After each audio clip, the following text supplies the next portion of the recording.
За 10 години извршувањето зголемено за 6 пати, од 20 на 120 милиони евра, покажуваат анализите на економистите.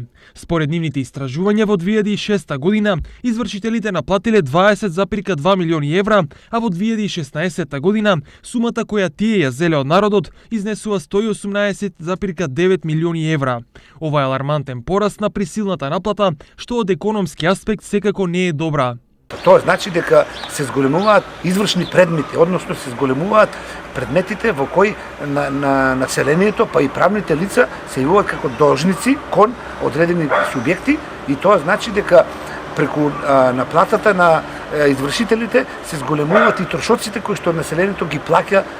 Најголем дел од парите извршителите ги наплатиле по налог на банките за земени а невратени кредити.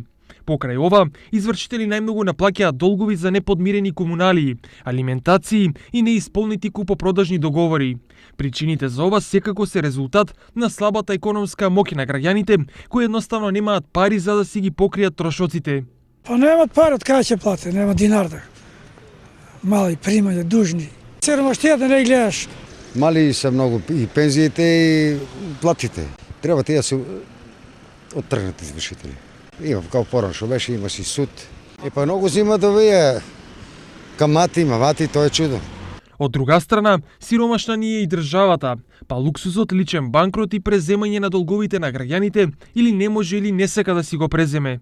Законска регулатива за банкрот на физички лица во Република Македонија не постои.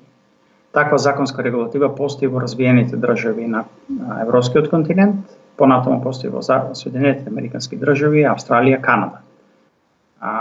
Банкрот на физички лица во Соединетите американски држави, например, во 34-та година, законската регулатива кажува дека представува правен акт со кој што на физичкото лице, кое што е во долгови, му се дава право за чесен нов почеток во неговиот живот. Поради безпарицата и скапијата долгови и должници има се повеќе, а пари се помалку, што ќе рече сезоната на извршителите доправа доаѓа.